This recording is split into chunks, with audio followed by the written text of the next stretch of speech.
Hello everyone, welcome back. This is your Jogendra Kumar, and in this video I am talking about the some example of atomic radius or some exceptions. That's the important exception of the atomic radius. जैसे कि आप सबको पता है कि आपकी chemistry पन से एक सीरीज चल रही है जिसमें अभी तक मैं 2 एपिसोड के कंप्लीट लेक्चर अपलोड कर चुका हूँ। थर्ड एपिसोड जो है उसका लेक्चर अभी मैंने 5 वीडियो अपलोड कर चुका हूँ। ये आपका 6 लेक्चर है और 6 लेक्चर बहुत ही ज़्यादा इम्पोर्टेंट है, बहुत ही ज़्यादा इम्पोर्टेंट है। क्यों इम्पोर्टेंट है?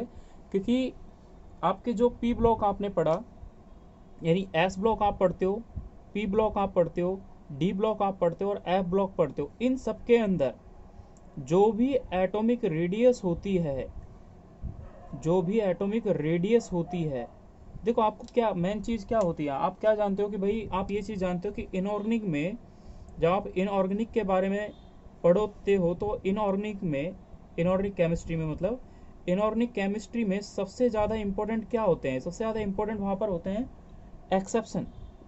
सबसे ज़्यादा इंपॉर्टेंट होते हैं वहाँ पे एक्सेप्शंस। तो जो वो एक्सेप्शंस हैं वही तो आपको करने हैं। तो इसमें जो एटॉमिक रेडियस से निट के अंदर आपको निट में इस वाले टॉपिक से एटॉमिक रेडियस का इंक्रीजिंग साइड, डिक्रीजिंग साइड निट में, या आप जी मैन के यानी AIEEE के पुराने वाले जी मैन हो गया, जिसको आप जी मैन कहा जाता है, यानी इनमें से आप कोई सा भी पेपर पुराने उठा के देखें, ठीक है, उनमें आपको इससे रिलेटेड सारे क्वेश्चन मिलेंगे जो आप इस एटॉमिक रेडियस के बेस पे यहाँ पे समझोगे। तो मैंने क्या किया है आप सबको समझाने के लिए कि आपको P block, D block, F block इनमें ज़्यादा ना पढ़ना पड़े, जो मुझे उनमें इंपॉर्टेंट लगे तो मैंने उन सबों को क्या है एक साथ में कंसाइज करके इस वीडियो के अंदर डाला है, जिसमें आप और उसको अच्छे से समझ सकते हो कि कैसे क्वेश्चन आएगा तो आप उसको टैकल करोगे। कि भाई अगर एटॉमिक रेडियस से रिलेटेड क्वेश्चन आ गया, पी ब्लॉक का ही आ गया, पी ब्लॉक का ही आ गया या डी ब्लॉक का आ गया, तो उस क्वेश्चन को आप कैसे टैकल करोगे वो मैं आपको इस वीडियो में सिखाऊंगा और समझाऊंगा इस चीज़ के लिए। तो शुरू करते हैं अपने इस वीडियो के बारे में, ठीक है। तो आपको जैसे ये पता ही है फिजिक्स का ये आपका 6 लेक्चर है, और सॉरी केमिस्ट्री का आपका ये 6 लेक्चर है। तो मैं यहाँ पर बात कर रहा हूँ एटॉमिक रेडियस के बारे में, है ना। यानी ये जो टॉपिक शुरू हुआ है, ये शुरू हुआ है पीरियोडिक ट्रेंड। इस पीरियोडिक ट्रेंड्स में सबसे पहले मैं यहाँ पर डिटेल कर रहा हूँ, उसके बारे में हम डिटेल करते हैं। तो सबसे पहले किसी भी एटम का एटॉमिक रेडियस हो गया।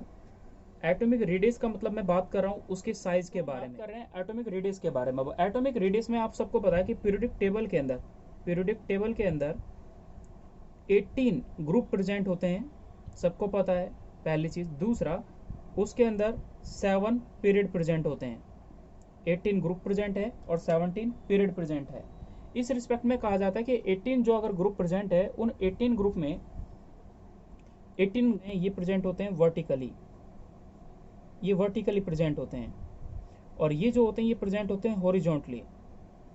जिसकी वजह से ये हो गया कि कोई भी एटम जो है वो पीरियड में वर्टिकली यानी ऊपर से नीचे जाने पर एटम का साइज इंक्रीज हो रहा है, डिक्रीज हो रहा है, उसकी एटॉमिक रेडियस इंक्रीज हो रहा है, डिक्रीज हो रहा है, इसके बारे में बात करेंगे। दूसरा पीरियड में बात करेंगे हॉरिजॉन्टली, यानी आप लेफ्ट से राइट साइड जाएंगे तो उसका साइज जो है, यानी अगर आप लेफ्ट साइड से राइट साइड जाएंगे तो उसका साइज इंक्रीज हो रहा है, डिक्रीज हो रहा है, हम उसके बारे में बात करेंगे। तो इसके लिए 2 फैक्टर रिस्पॉन्सिबल होते हैं, और वो 2 फैक्टर कौन से होते हैं तो हम उनके बारे में भी जस्ट डिस्कस करते हैं। आपको जब भी एटॉमिक साइज या एटॉमिक रेडियस आपका नीट में क्वेश्चन आ जाए तो आप 2 वर्ड को ध्यान रखें दिमाग में। एक याद रखेंगे आप जेड इफेक्टिव के बारे में, एक याद रखेंगे आप जेड इफेक्टिव के बारे में, और एक याद रखेंगे आप सिल्डिंग इफेक्ट के बारे में, एक याद रखेंगे आप सिल्डिंग इफेक्ट के बारे में, सिल्डिंग इफेक्ट के बारे में।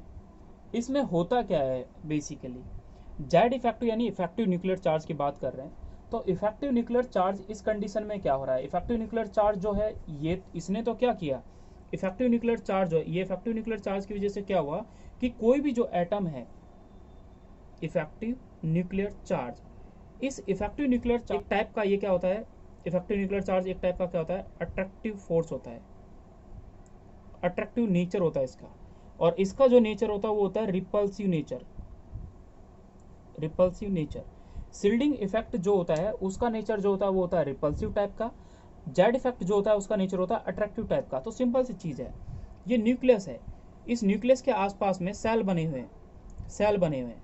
अब सिंपल सी चीज़ को सोचो कि यहाँ पर जो एक इलेक्ट्रॉन प्रेजेंट है, यहाँ इलेक्ट्रॉन प्रेजेंट है, यहाँ इलेक्ट्रॉन प्रेजेंट है, यहाँ इलेक्ट्रॉन प्रेजेंट है। तो इस कंडीशन में ये हुआ कि अगर रिपल्सिव फोर्स लगा तो ये वाला इलेक्ट्रॉन जो है, या फिर मैंने ये वाला जो इलेक्ट्रॉन है, मैंने एक और ऑर्बिट बना दिया, ये वाला इलेक्ट्रॉन जो आउटर मोस्ट का, ये इलेक्ट्रॉन जो है वो इस वाले ऑर्बिट से इस वाले ऑर्बिट में आ जाएगा। जब क्या है, ये रिपल्सिव टाइप का है। अगर रिपल्सिव टाइप का है तो इसका साइज पहले यहाँ से यानी यहाँ तक था। अब जैसे रिपल्सिव टाइप का है तो इसका इलेक्ट्रॉन जो है वो अगले वाले सेल में चले गया, अगले वाले सेल में गया तो इसका साइज अब क्या हो गया, इंक्रीज हो गया ना। लेकिन सिंपल सी चीज़ सोचने की बात यह है कि अगर यही इलेक्ट्रॉन अगर इस वाले ऑर्बिट से अगर इस वाले ऑर्बिट में आ जाए तो इस कंडीशन में क्या होगा, ये तो अट्रैक्ट कर रहा है, यानी न्यूक्लियस जो है वो इलेक्ट्रॉन को बाहर से अंदर की ओर अट्रैक्ट कर रहा है, जिसकी वजह से उसका साइज क्या हो गया, डिक्रीज हो गया। तो दोस्तों सबसे इंपॉर्टेंट चीज यहाँ पर ये है कि आपको जेड इफेक्ट यानी इफेक्टिव न्यूक्लियर चार्ज और शिल्डिंग इफेक्ट, इन दोनों को बारे में याद रखना है कि this is a repulsive type का और ये जो होता है अट्रैक्टिव टाइप का होता है। जहां पर जेड इफेक्टिव इंक्रीज करेगा वहां पर उसका साइज क्या हो जाएगा, डिक्रीज हो जाएगा। और शिल्डिंग इफेक्ट में अगर मैं बात करूंगा तो शिल्डिंग इफेक्ट में अगर मैं बात करूंगा तो वो भी क्या है, उसका जो साइज है वो रिपल्सिव टाइप का होता है, जिसकी वजह से उसका साइज इंक्रीज कर जाता है किसी भी एटम का। तो हम डिटेल करते हैं अब इसी के बारे में कि कैसे किस एटम का पीरियड में और ग्रुप में बेसिकली साइज इंक्रीज करेगा।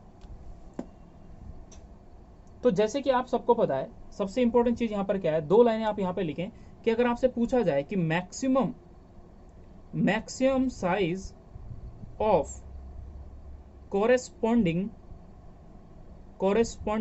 पीरियड, कॉरेस्पॉन्डिंग पीरियड के बारे में मैंने बोला। कॉरेस्पॉन्डिंग पीरियड का मतलब क्या, एक पीरियड का दूसरे और पीरियडों के रिस्पेक्ट में मैं बात कर रहा हूं। तो उस कंडीशन में ये बोल रहा है पीरियड जो हैलोजन यानी सॉरी इनर्ट गैस जो होती है, कौन, इनर्ट गैस, इसका जो साइज होता है वो क्या होता है, मैक्सिमम होता है, पहली चीज। दूसरा मैंने बोला minimum size of corresponding period, minimum size की अगर मैं बात करूंगा तो वो होते हैं हैलोजन ग्रुप। तो हैलोजन जो ग्रुप है उसका जो साइज है वो क्या होता है, मिनिमम होता है। तो भाई क्यों होता है, कोई तो रीजन होगा।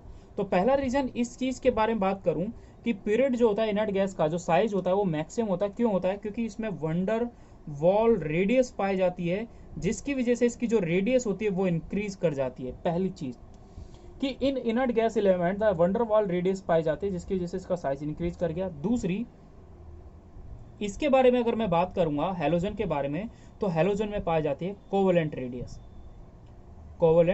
रेडियस पाई जाती है, जिसकी वजह से इसका साइज जो होता है वो क्या होता है, कम होता है। तो कोवेलेंट रेडियस जो होती है उसका साइज जो होता है वो कम होता है। जैसे कि मैंने लास्ट वीडियो में आपको बताया होगा कि एक इंक्रीजिंग ऑर्डर पढ़ा था आपने वंडरवाल मेटालिक कोवेलेंट इन रेडियस के बारे में, तो मैंने एक वर्ड लिखा था VMC, है ना, VMMC लिखा था, वर्धमान महावीर मेडिकल कॉलेज, जिसको सफदरजंग हॉस्पिटल कहते हैं दिल्ली का। तो उसमें एक वर्ड पढ़ते हैं VMMC, तो उसी को मैंने बताते याद रखने के लिए VMC याद रखें, VMMC याद रखें। यानी वंडरवाल सबसे हाईएस्ट रेडियस होती है, सबसे बड़ी रेडियस इसकी होती है, फिर इसकी होती है, फिर कोवेलेंट की होती है। तो जिसमें कोवेलेंट रेडियस पाई गई तो उसका तो साइज सबसे छोटा हो गया, जिसमें वंडरवाल पाई गई उसका साइज सबसे बड़ा हो गया, तो इनर्ट गैस में सबसे ज्यादा हो गया। ये बेसिक इसका आइडिया है जिस चीज को हम समझ रहे हैं। बट आपके इनऑर्गेनिक केमिस्ट्री में जब आप पढ़ते हो तो इनऑर्गेनिक केमिस्ट्री में आप क्या समझते हो, मतलब क्या पढ़ते हो, उसमें आप ये पढ़ते हो कि भाई जितने भी एक्सेप्शन है वही तो उसके क्वेश्चन है। तो हम यहाँ पर पढ़ते हैं एक्सेप्शन यहाँ पर मैं आपको डी ब्लॉक पीरियड का पढ़ा रहा हूँ, जो बहुत इंपॉर्टेंट है, जिसका क्वेश्चन पूछा गया है।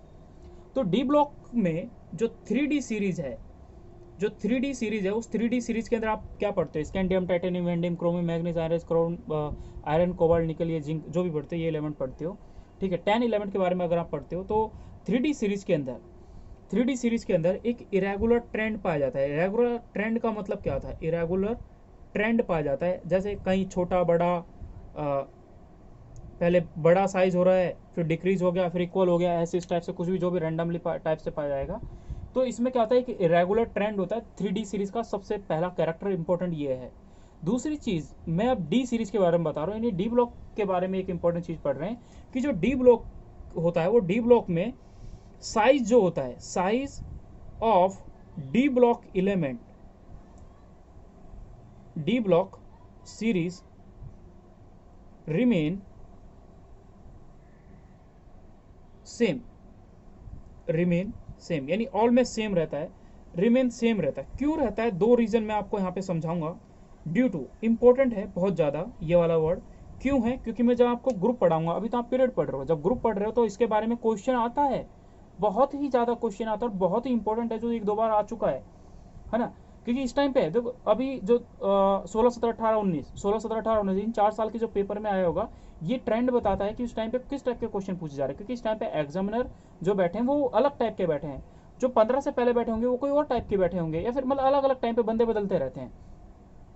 तो मैंने बोला 3D के बारे में पहला पॉइंट आपको याद रखना है कि 3D सीरीज के बारे में, क्योंकि 3D 4D 5D 6D ये चलती है, तो 3D सीरीज में एक इरेगुलर ट्रेंड पाया जाता है। पहला इंपॉर्टेंट कैरेक्टर ये है। दूसरा जो साइज होता है डी ब्लॉक सीरीज का, वो रिमेन सेम रहता है। क्यों रहता है? उसके पीछे दो रीजन है। तो पहला चीज मैं आपको यहाँ पे बता रहा हूँ। फर्स्ट रीजन ये है कि आप जब लेफ्ट से राइट जाते हो तो वहां पर जो प्रिंसिपल क्वांटम नंबर है वो सेम रहता है, यानी n सेम रहेगा। तो ये आपका क्या जा रहे हैं, लेफ्ट से राइट साइड जा रहे हैं, ये तब की बात कर रहा हूँ मैं। अच्छा, लेफ्ट से राइट साइड गए तो उस कंडीशन में क्या होता है, जो जेड इफेक्टिव होता है वो इंक्रीज कर रहा होता है एक्सेप्शनली इन दी डी ब्लॉक। डी ब्लॉक के अंदर जेड इफेक्टिव जो होता है वो इंक्रीज कर रहा है लेफ्ट टू राइट जाने पे, जैसे कि आप समझ रहे हो। दूसरा, जब जेड इफेक्टिव इंक्रीज कर रहा है, यानी effective nuclear charge left to right जाने पे इंक्रीज कर रहा है, तो उसकी रेडियस जो है वो डिक्रीज करेगी। Because this type of A it's nature is a attractive type. इसका जो नेचर है वो अट्रैक्टिव टाइप का, जिसकी वजह से इलेक्ट्रॉन को बाहर से अंदर बुला लेगा तो उसका साइज डिक्रीज हो जाएगा। पहली चीज आपको मैंने पहले बताई है, ये वो चीज है। दूसरा पॉइंट इसका क्या हुआ, दूसरे पॉइंट में इसने ये कहा, पहली चीज में इसने ये समझाया, दूसरी चीज ने इसमें ये समझाया कि जो अपकमिंग इलेक्ट्रॉन होता है, अपकमिंग इलेक्ट्रॉन जो होता है वो इंटर करता है, अपकमिंग इलेक्ट्रॉन जो होता है वो इंटर करता है n-1 सब सेल के अंदर, n-1 सब सेल के अंदर वो इंटर करता है। जो बाहर का इलेक्ट्रॉन जो होगा वो इसके अंदर इलेक्ट्रॉन करता है, इंटर करता है, सॉरी। अब जैसे इंटर करेगा तो इस वाले सब सेल की खासियत होती है। क्या खासियत होती है इसकी? खासियत होती है कि इसका जो शिल्डिंग इफेक्ट होता है वो क्या होता है, हाई होता है, यानी हाई शिल्डिंग इफेक्ट। इसका शिल्डिंग इफेक्ट हाई हो जाएगा तो एक चीज सोचें, फिर से वही वाली बात कि जिसका शिल्डिंग इफेक्ट ज्यादा हो जाएगा तो फिर उसके लिए क्या बात कहेंगे, जिसका शिल्डिंग इफेक्ट ज्यादा हो जाएगा तो उसका नेचर क्या होता है, रिपल्सिव टाइप का होता है। अब साहब रिपल्सिव टाइप का फोर्स होगा तो इलेक्ट्रॉन को बाहर भेजेगा, इलेक्ट्रॉन को बाहर भेजेगा तो उसका रेडियस क्या हो जाएगा, वो इंक्रीज कर जाएगा। रेडियस इंक्रीज कर गया, इसका मतलब क्या हो जाएगा, उसका साइज क्या हो जाएगा, इंक्रीज कर गया। ये चीज तो आप पढ़ रहे हो। अब यहाँ पर दो चीज हो गई एक साथ में कि size of D block series का रिमेन सेम रहता है। क्यों रहता है? तो पहली चीज तो ये थी, दूसरी चीज ये थी, यानी एक ही टाइम पे दो कहानियां हो रही हैं कि अगर भाई ये भी इंक्रीज कर रहा है और ये भी इंक्रीज कर रहा है, दैट्स व्हाई अट्रैक्टिव और रिपल्सिव इन दोनों ने एक दूसरे को बैलेंस कर लिया, जिसकी वजह से उसका जो साइज है वो डिक्रीज ना हुआ और ना ही इंक्रीज हुआ, तो साइज क्या रह गया, सेम रह गया। That's a important point. समझे आप मैंने क्या बताया? तो दो चीज जो आपने अभी समझी वो चीज यहाँ पर ये है कि अगर जेड इफेक्टिव इंक्रीज कर रहा है तो अट्रैक्टिव नेचर हो रहा है, जिसकी वजह से उसका साइज डिक्रीज कर गया। लेकिन उसने बोला कि जो इलेक्ट्रॉन इंटर करेगा, अगर n-1 में अगर इंटर करा तो n-1 की खासियत बताई कि वो हाई शिल्डिंग इफेक्ट है, जिसकी वजह से शिल्डिंग इफेक्ट इंक्रीज करेगा तो रिपल्सिव फोर्स और रिपल्सिव इफेक्ट जो वो वहाँ पे अप्लाई हो जाएगा, और ये इंक्रीज हो जाएगा तो रिपल करेगा तो इलेक्ट्रॉन बाहर जाएगा तो उसका साइज। तो इन दोनों ने एक दूसरे को बैलेंस कर लिया, इसलिए इन्होंने इस कंडीशन में कहा कि जो इनका साइज का है वो रिमेन जो होता है, साइज जो होता है वो रिमेन सेम रहता है। समझे? ये बहुत इंपॉर्टेंट है। इसको मैं जब ग्रुप के बारे में पढ़ाऊंगा तो आपको वहाँ पे समझाऊंगा इसके बारे में। तो एक लाइन इन सबों के बारे में बाद आप एक लाइन लिख लें। वो लाइन क्या है? तो वो लाइन में बोल रहा हूँ कि both factor, that's 1 and 2, both factor balance to each other, that's why the size is always remain same. ये लाइन आप लिख ले अपनी कॉपी में, ठीक है? अब मैं 3D सीरीज के बारे में बात करूंगा। क्या कहानी है समझे आप, बहुत इंपॉर्टेंट है दोस्तों, ये क्वेश्चन पूछा जाता है। क्या क्वेश्चन है समझे? एलिमेंट ऑफ डी ब्लॉक के सीरीज के बारे में मैं बात कर रहा हूँ, यानी 3D के बारे में बात कर रहा हूँ। मैंने यहाँ पे एलिमेंट लिख रहा हूँ, एलिमेंट जो 3D सीरीज के, कौन से सीरीज के हैं? 3D की। Scandium, titanium, vanadium, chromium, manganese, iron approximate is equal to cobalt is approximate equal to nickel. इसके बाद ही आगे देखो वहां फुल हो गया ना, इसलिए मैं यहाँ पे लिख रहा हूँ आगे ना। फिर उल्टा ट्रेंड हो गया, copper is greater than zinc. देखो दोस्तों, आपने पहले चीज मैंने लिखा था कि 3D सीरीज में इरेगुलर ट्रेंड पाया गया है। भाई पहले ये भाई घटते क्रम में लिखा, घटने के बाद फिर ये इक्वल हो गया, फिर बढ़ते क्रम में हो गया, यानी पहले डिक्रीजिंग ऑर्डर हो गया, फिर इक्वल हो गया, फिर इंक्रीजिंग ऑर्डर हो गया। That's irregular trend in the seen in the sign the D block series. That's why आपने यहाँ पर चीज देखा, क्यों हुआ ऐसा, कोई तो रीजन होगा। तो फर्स्ट रीजन हम यहाँ पे ये पढ़ते हैं कि स्कैंडियम से मैग्नीज तक जो साइज डिक्रीज करा, स्कैंडियम से मैग्नीज तक जो साइज डिक्रीज करा, उसके पीछे रीजन क्या है। यहाँ पर साइज डिक्रीज कर गया, यहाँ पर साइज डिक्रीज कर गया। मैंने अगर आपसे पेपर में पूछा कि भाई इसका साइज क्यों डिक्रीज करा, scandium to manganese size decrease करता क्यों करता है, तो आपको बस दो ही रीजन मैंने आपको बताए, दो रीजन बताया। एक तो आपको जेड इफेक्टिव याद रखना है और आपको एक शिल्डिंग इफेक्ट याद रखना है। जेड इफेक्टिव जो होता है वो साइज को डिक्रीज करता है, जेड इफेक्टिव जो डिक्रीज करता है, और शिल्डिंग इफेक्ट साइज को इंक्रीज करता है। That's mean if the size will be decrease, that's mean is the Z effective is greater than shielding effect. इस कंडीशन में क्या हुआ, जेड इफेक्टिव जो है वो ग्रेटर देन है किससे, तो इसमें ये चीज जान ली कि Z effective is greater than shielding effect. तो भाई जेड इफेक्टिव ज्यादा होगा तो क्या होगा, लेफ्ट टू राइट जाने पर जेड इफेक्टिव बढ़ रहा है, जेड इफेक्टिव बढ़ रहा है तो साइज क्या हो रहा है, डिक्रीज हो रहा है।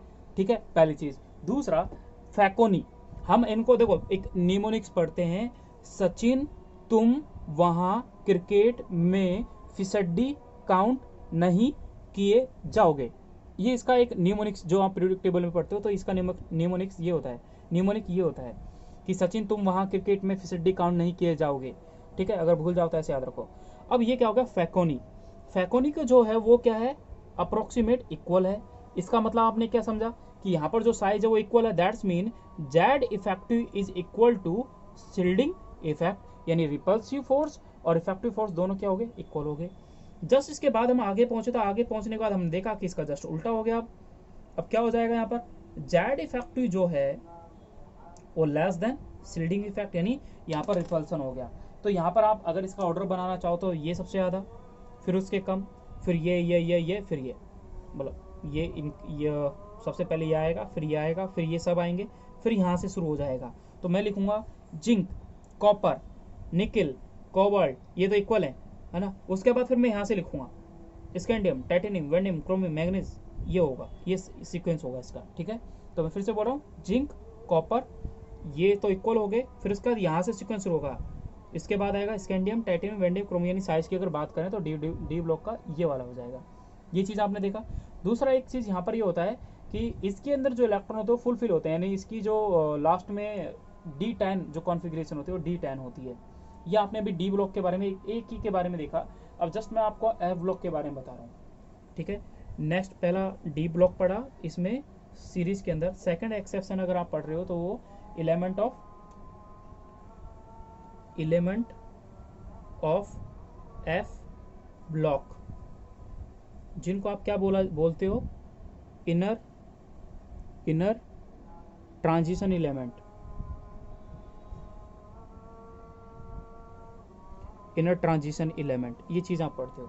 तो इसमें अब हुआ क्या, अब बेसिक चीज़ क्या होता है, इसके लिए बस एक लाइन याद रखनी है कि भाई इनके अंदर जो पुअर शिल्डिंग यानी जो अपकमिंग इलेक्ट्रॉन होता है, किसके अंदर, एफ ब्लॉक के अंदर, जो एफ ब्लॉक के अंदर जो अपकमिंग इलेक्ट्रॉन होगा, यानी इन एफ ब्लॉक जो अपकमिंग इलेक्ट्रॉन होता है, अपकमिंग इलेक्ट्रॉन जो होता है वो इंटर करता है, इंटर इन n-2 इंटू एफ के अंदर। अगर वो इस वाले सब सेल के अंदर अगर इंटर करेगा तो इस वाले सेल की एक खास बात होती है, वो ये बात होती है कि ये वाला जो होता है इसकी प्योर शिल्डिंग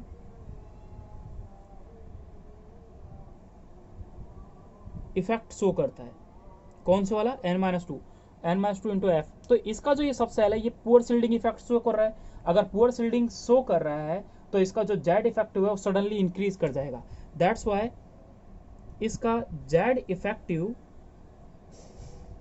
सडनली इंक्रीज्ड, जिसकी वजह से क्या हो जाएगा, तो उसके बीच में एक कॉन्ट्रैक्शन हो गई, तो contraction in size occur in the series. तो इसकी वजह से क्या होता है, जैसे ही अचानक होगा साइज डिक्रीज होगा तो उनके बीच में कॉन्ट्रैक्शन होने लग जाएगा। जैसे एलिमेंट का साइज इंक्रीज होता है, इलेक्ट्रॉन के बीच में और वो एटम्स के बीच में क्या हो जाएगा, कॉन्ट्रैक्शन होगा। इसलिए इनको कहा गया, जिसकी वजह से क्या होता है, कॉन्ट्रैक्शन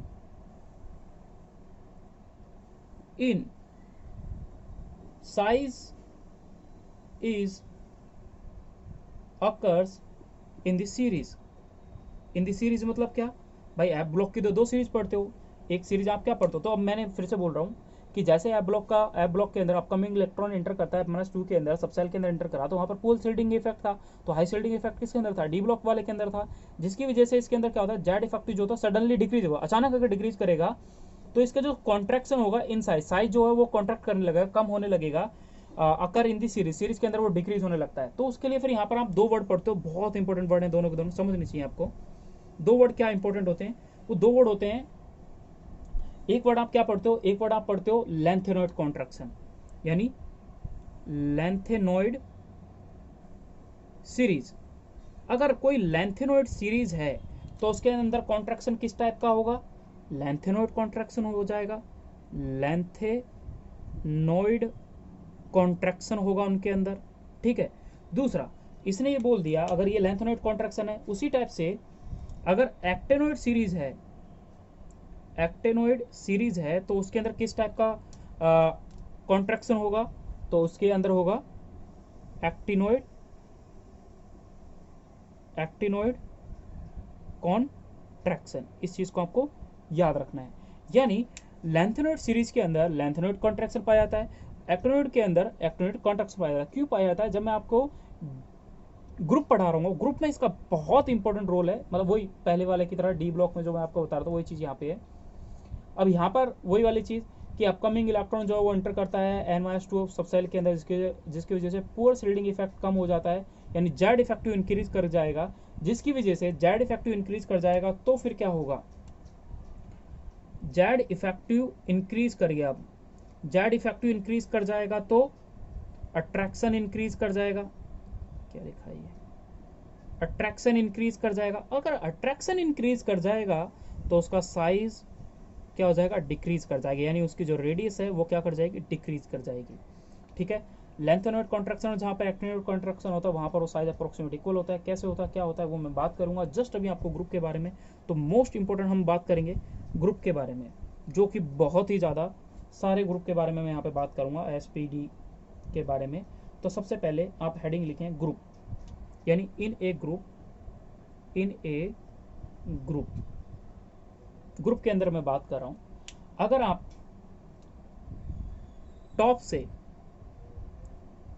टॉप टू बॉटम क्या होता है, जो नंबर ऑफ सेल होता है, यानी प्रिंसिपल क्वांटम नंबर होता है, नंबर ऑफ सेल जो होता है वो क्या कर रहा होता है, इंक्रीज कर रहा होता है। अगर ये इंक्रीज कर रहा है तो जेड इफेक्टिव, इस कंडीशन में जेड इफेक्टिव क्या होता है, रिमेन सेम रहता है, रिमेन सेम यानी कांस्टेंट रहेगा। तो इस कंडीशन में बोला कि R radius is directly proportional to n square divided by Z effective. ये होता है फॉर्मूला बेसिकली रेडियस के लिए। तो इस चीज में इसने बोला कि ये तो सेम है, ये सेम है, ये अगर इंक्रीज करेगा तो रेडियस भी क्या करेगी, इंक्रीज करेगी। अब इसके लिए हमें कुछ एक्सेप्शन देखने हैं, वो हम शुरू करेंगे किसके बारे में, ग्रुप के अंदर। तो सबसे पहला एक्सेप्शन में डी ब्लॉक से ले रहा हूं। डी ब्लॉक के अंदर समझें, डी ब्लॉक के अंदर यानी डी ब्लॉक का एक एक्सेप्शन है जिसको समझना है, जो पेपर में पूछा जाता है कि लेंथेनॉइड कॉन्ट्रैक्शन और एक्टिनॉइड कॉन्ट्रैक्शन क्या होता है। तो होता क्या है कि आपने पढ़ा 3D series, 4D series, 5D series and 6D series, ये आप पढ़ते हो, ठीक है। ये आपके पास क्या है, ग्रुप है, ये आपके पास क्या है, ग्रुप है। मैंने यहां पर लिख दिया ये 4th पीरियड है, ये 5th पीरियड है, ये 6th पीरियड है और ये 7th पीरियड है, ठीक है। ये सबके सब क्या है, यहाँ पर पीरियड को शो कर रहे हैं। कि ये कौन से पीरियड से है, यानी ये पीरियड कौन सा है आपका, फोर्थ पीरियड, ये कौन सा पीरियड है, सर थर्ड पीरियड है, और ये फोर्थ पीरियड है, ये फिफ्थ पीरियड है, ये सिक्स्थ पीरियड है, और ये आपका सेवन्थ पीरियड है। ये आपको बेसिकली यहाँ शो कर रखा है। अब होता क्या है, आप ये पढ़ते हो कि जब 3D से यानी अप से डाउन जब जा रहे हो तो उस कंडीशन में क्या हुआ, जो रेडियस है वो इंक्रीज करी, रेडियस है जो वो इंक्रीज करी, रेडियस जब आप कहाँ है 3D से 4D में है तब रेडियस इंक्रीज करी। तो हम बात कर रहे हैं इस 3D और 4D के बारे में। अब इसके रेडियस जो इंक्रीज करी उसके पीछे कोई तो रीजन होगा।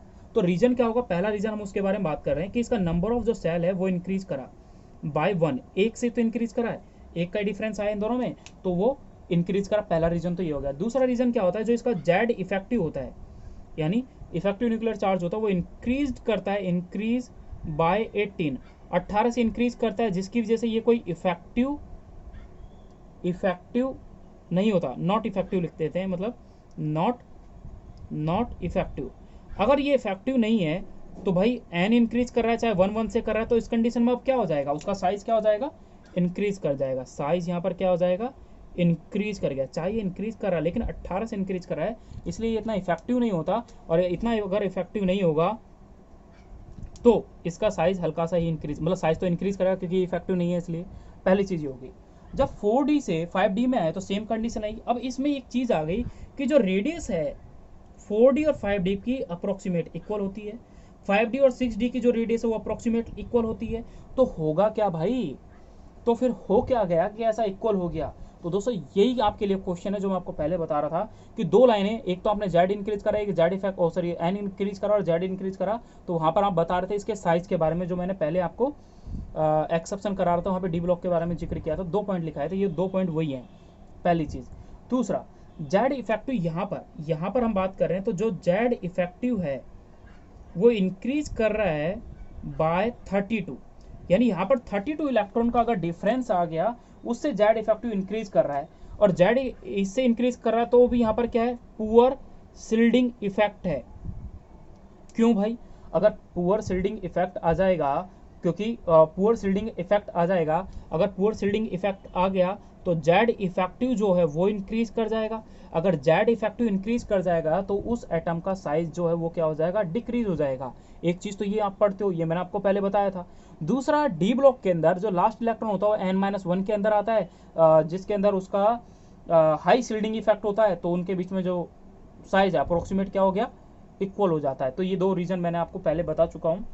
तो यहां पर इन एटम्स के बीच में एक कॉन्ट्रैक्शन अप्लाई होता है due to lanthanoid contraction. Lanthanoid contraction की वजह से इन दोनों का 4D और 5D का साइज क्या होता है, अप्रोक्सीमेट इक्वल होता है। बस मैं कुछ नहीं बताना चाहता, सारी चीजें भूल जाओ, बस आपको एक वर्ड याद रखना है।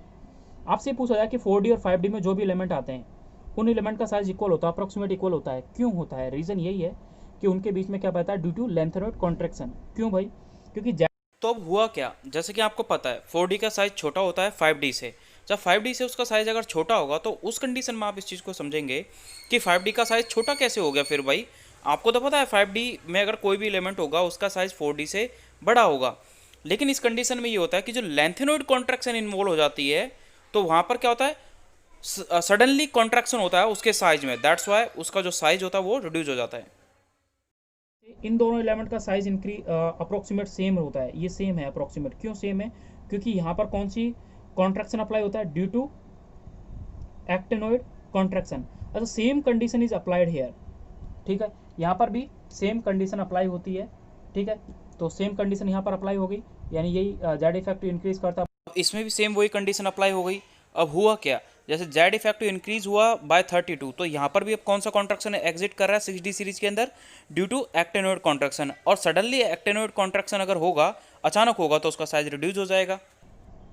मेनली आपको इन चीज़ों को याद रखना है कि 3D के बारे में मैंने बात करा तो 4D का साइज बड़ा, लेकिन 4D और 5D का साइज अप्रोक्सीमेट इक्वल होता है, ठीक है। या फिर मैंने ये कह दिया 3D तो 4D का साइज बड़ा होगा किससे, 5D से। ये 2 चीज़ें होती हैं, ये चीज़ों को आप याद रखनी है आपको, मेनली ये कहानी होती है, ठीक है। तो कहाँ कहाँ पे आपने लेंथेनॉइड कॉन्ट्रैक्शन देखा और कहाँ कहाँ पर आपने एक्टेनॉइड कॉन्ट्रैक्शन देखा, वो चीज़ आपने जाना। जैसे कि समझने के लिए मैंने क्या लिखता हूँ यहाँ पर, मैंने ये लिखा, जैसे कि आपने 3D सीरीज लिखी, 3D सीरीज लिखी, 3D से आप 4D में गए, 4D से आप 5D में गए, 5D से आप 6D में गए। तो यहाँ पर आप क्या बात करते हो, यहाँ पर आप सबसे पहली बात ये करते हो कि यहाँ पर R जो है वो इंक्रीज करेगा, इसका रेडियस जो है वो इंक्रीज करेगा, या R जो है वो अप्रोक्सीमेट इक्वल हो जाएगा, ये चीज़ आप पढ़ा। यहाँ पर जो R है वो अप्रोक्सीमेट इक्वल हो जाएगा, ये भी आपने चीज़ पढ़ा। ये क्यों इक्वल हुआ, ये इसलिए हुआ क्योंकि यहाँ पर एक्टिनोइड कॉन्ट्रैक्शन था, और ये इक्वल क्यों हुआ, क्योंकि यहाँ पे लेंथेनोइड कॉन्ट्रैक्शन था, इस वजह से यहाँ पर इन्वॉल्व हुआ। ठीक है, अब एक सीरीज में यहाँ पर आपको लिख रहा हूँ, जैसे कि मैंने एक सीरीज लिख दी, मैं यही सीरीज रखता हूँ, लिखा हुआ है ना ऊपर 4D 5D ये सब हो गया। मैं यहाँ पर लिख रहा हूँ scandium, titanium, vanadium, chromium. Scandium जो होता है, सॉरी सारा वो नहीं लिख रहा जो मैंने बोला, स्कैंडियम लिख दिया, वैंडियम मैंने लिखा 39, मैंने यहाँ पर लिख दिया लेंथेनोइड 57, और मैंने लिख दिया यहाँ पर एक्टिनोइड 89। ये मैंने चीज़ लिखा। तो सिंपल सी चीज़, इसका जो साइज़ है इंक्रीज करेगा, इधर इंक्रीज कर रहा है, इसका साइज और इसका साइज जो अप्रोक्सीमेट है, यानी इन दोनों के बीच में इलेक्ट्रॉन का डिफरेंस देखोगे तो वो 18 आता है, और इन दोनों के बीच में अगर इलेक्ट्रॉन का डिफरेंस भी 18 आया तो इसका साइज ज़्यादा होगा, इसका साइज ज़्यादा होगा इन कंपेरिजन टू दिस। अगर इन दोनों के बीच में 32 इलेक्ट्रॉन का डिफरेंस आता है, कितने का, 32 इलेक्ट्रॉन का डिफरेंस आता है, तो उस कंडीशन में मैं बोलूँगा, उस कंडीशन में मैं बोलूँगा कि ये दोनों का साइज जो होता है वो अप्रोक्सीमेट क्या होता है, इक्वल होता है। ठीक है, इसलिए इन दोनों का बीच का जो डिफरेंस है वो कितना आ रहा है, 18 आ रहा है, दैट्स वाई इसका साइज भी ये इंक्रीज हो जाएगा। दूसरा, लेकिन इन दोनों का साइज जो है वो अप्रोक्सीमेट इक्वल होता है। क्यों इक्वल होता है, क्योंकि इन दोनों के बीच में 32 इलेक्ट्रॉन का डिफरेंस आ रहा है। दूसरी चीज़, जैसे मैंने लिखा यहाँ पर टाइटेनियम, जर्कोनियम, हॉफमैन, ये मैंने लिखा। ठीक है, ये होता है 22, ये होता है 40, ये होता है 32। ठीक है, अब इन चीज़ों की बात करो तो इसका साइज इसका साइज ज़्यादा होगा और इसका साइज अप्रोक्सीमेट इक्वल होगा। अब ये मैंने किस में बात करी है, ग्रुप में बात करी है। अब मैंने क्यों बोला, क्योंकि भाई सिंपल चीज़ मैंने यहाँ पर देखा कि यहाँ पर कितने का डिफरेंस आया, 18 का डिफरेंस आया, यहाँ पर कितने का डिफरेंस आया, ये 72 है यार, मैंने 32 लिख दिया, 32 है, 72 है, तो यहाँ पर आ जाएगा 32 का डिफरेंस। तो एक चीज़ आपने देखी कि भाई ये दो एलिमेंट जो होता है, देखो ये क्वेश्चन है भाई, ये बहुत इंपॉर्टेंट है, ये आ चुका है काफ़ी बार। तो इसमें ये चीज़ ये है कि अप्रोक्सीमेट इनका साइज इक्वल क्यों होता है, तो आपको याद रखना है लेंथोनेट कॉन्ट्रैक्शन। अगर एलिमेंट्स अगर एक्टोनेट का है, यानी 5 और 6D के बीच का है, तो उसके बीच में कौन सा कॉन्ट्रैक्शन है, एक्टोनेट कॉन्ट्रैक्शन आ जाएगा। इस चीज़ को आपको याद रखना है। तो ये तो एक पीरियड के हैं, तो पीरियड में ये वाला साइज दिखा रखा है, ये साइज को इंक्रीज करता हुआ बता रखा है, इस चीज़ को आपको याद रखना है। दूसरा मैं यहाँ पर बात कर रहा हूँ जो आपका पी ब्लॉक के 13 ग्रुप का 13th ग्रुप है, जिसका आपका सन 2018 में नेट के अंदर क्वेश्चन पूछा गया था। इरेगुलर ट्रेंड था जो पूछा गया था गैलीलियम के। एक्सप्लेन करते हैं तो इसके बारे में क्या आता है। जैसे आपको पता है बाल गंगाधर इन थाईलैंड, यही चीज़ तो आप पढ़ते हो। तो boron, aluminium, gallium, indium, thallium, ओ क्या लिख दिया मैं, इंडियम, थैलियम, ये होता है। ठीक है, तो ये चीज़ आपने एलिमेंट देखे। अब इनमें क्या होता है कि जो element boron, aluminium, gallium, indium, तो इंडियम और थैलियम के बीच में एक लेंथेनोइड कॉन्ट्रैक्शन पाई जाती है। इन दोनों के बीच में कौन सी कॉन्ट्रैक्शन पाई जाएगी, लेंथेनोइड कॉन्ट्रैक्शन पाई जाती है। यहाँ पर लेंथेनोइड कॉन्ट्रैक्शन पाई जाएगी। तो देखो आपने पढ़ा ये सेकंड पीरियड, ये थर्ड पीरियड, ये फोर्थ पीरियड, ये फिफ्थ पीरियड और ये सिक्स पीरियड। तो 5 और 6 के बीच में तो कौन सी कॉन्ट्रैक्शन पढ़ रहे थे आप, लेंथेनोइड कॉन्ट्रैक्शन पढ़ रहे। तो लेंथेनोइड कॉन्ट्रैक्शन पढ़ने की वजह से इन दोनों का जो साइज है वो अप्रोक्सीमेट क्या हो जाएगा, इक्वल हो जाएगा, पहली चीज़। ठीक है, दूसरा गैलीलियम और इंडियम, इसका जो साइज है वो कुछ इस टाइप से है। इसका साइज गैलीलियम का इससे बड़ा है, क्योंकि इन दोनों के बीच में इलेक्ट्रॉन का डिफरेंस है जो क्या आएगा, 18 आएगा। फिर बाद में बात करते हैं एल्यूमिनियम और गैलीनियम, इन दोनों का भी साइज अप्रोक्सीमेट इक्वल होता है। इन दोनों का जो साइज है वो भी इक्वल होता है। क्यों होता है, रीजन ये है कि इन दोनों के इलेक्ट्रॉन के बीच में एक ट्रांजिशन कॉन्ट्रैक्शन होता है, ट्रांजिशन कॉन्ट्रैक्शन होता है, जिसकी वजह से पहली चीज़, इसलिए जो यहाँ पर, और फिर वही बोरोन का ये सीक्वेंस हो जाएगा। तो यहाँ पर आपने अप्रोक्सीमेट, इक्वल, ये सारा का सारा चीज़ देखा। मेन चीज़ यहाँ पर देखी जाती है इन दोनों के बारे में कि इन दोनों के साइज में क्या फ़र्क है। ठीक, तो यहाँ पर जो सीक्वेंस था वो सीक्वेंस आया था